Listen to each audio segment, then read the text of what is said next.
All right, today we're going to dive into a pretty counterintuitive idea for solving our problems. Basically, doing nothing. I know, it sounds weird, right? But it's an ancient concept brought into the modern world by the philosopher Alan Watts, and it suggests that sometimes the absolute best thing you can do is nothing at all. I mean, you've been there, right? You're staring down a problem. Maybe it's a creative block, a fight you just had, or just that spiral of anxious thoughts in your head. And your first instinct is to push harder, right? To think your way out of it, to fix it. But the more you try, the worse it gets. Instead of things getting clearer, it all just feels messier, more tangled up. And it's right there, in that mess, that we find this core idea, this simple but, man, really powerful metaphor from Alan Watts that's going to be our guide today. It suggests that the most effective action is sometimes no action at all. So, okay, what does that actually mean?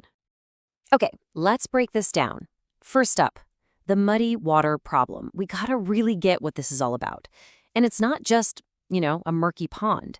It's about the state of our own minds when we get overwhelmed and just start flailing around, desperate for an answer. I mean, this just hits the nail on the head, doesn't it? Our whole culture is obsessed with doing, fixing, managing. We're taught that effort equals results. You gotta hustle, optimize, control everything.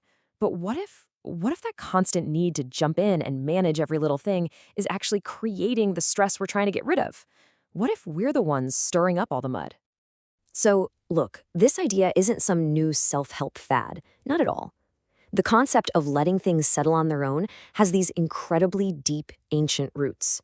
Alan Watts was just a genius at translating this timeless wisdom for people like us.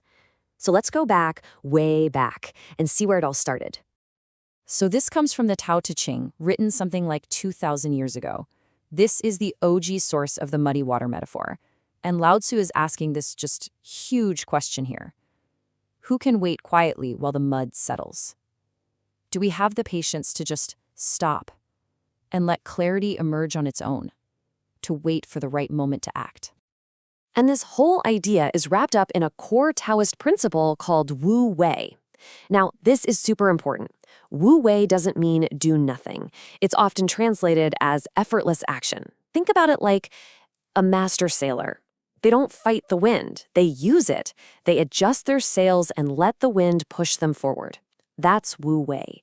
It's this deep wisdom of knowing when to push and when to just let go and let nature do the work. And Alan Watts had this absolutely brilliant way of explaining it.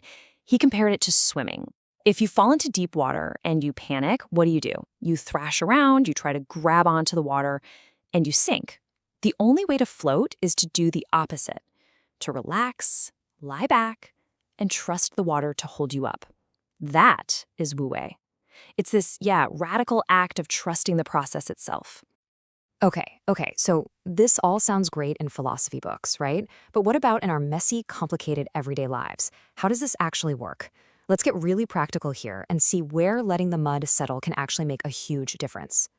Just think about it for a second. When you're overthinking something, what happens? Trying to think your way out just makes the mental loop tighter and tighter. Or when you're really upset, has telling yourself to just feel better ever actually worked? In a fight with someone you care about, pushing for a solution right now can just pour gasoline on the fire. And if you're a creative person, forcing inspiration is the fastest way to kill it dead.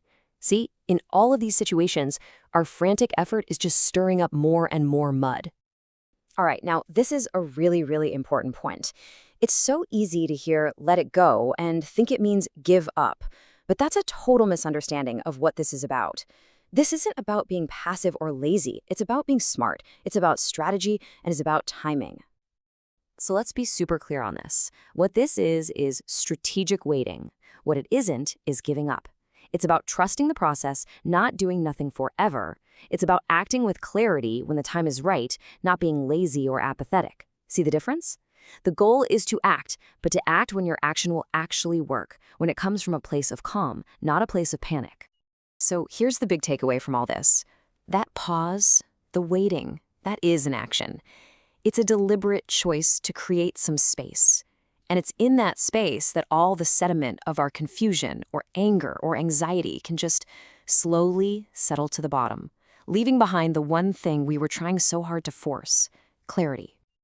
So, as we start to wrap this up, I don't want this to just be some cool idea you heard. I want to frame this as a practical invitation, something you can actually try, an experiment you can run in your own life, maybe even starting today. So how do you actually do this? It's pretty simple, really. Step 1, just notice the urge, that feeling you get where you have to fix it right now. Just name it. Ah, there's that impulse. Step 2, consciously, deliberately, take a pause. Give it an hour. Give it a night's sleep. Whatever it takes. Don't send that angry email. Don't make that rash decision. Just wait. And third, while you're in that pause, just watch your own turbulent mind. Don't poke at it. Don't stir it up. Don't judge it. Just observe. Just watch the water. And I want to leave you with one last beautiful thought from Alan Watts. He said, "The meaning of life is just to be alive." It is so plain and so obvious and so simple, and yet everybody rushes around in a great panic.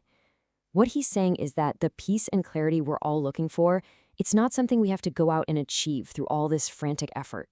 It's already there. It's right underneath all the mud we keep stirring up. Our job isn't to create it, it's just to stop covering it up. So, that brings me to my final question for you, a question to really take with you. Where in your life, right now, are you stirring muddy water? In what situation are you thrashing around trying to force an outcome?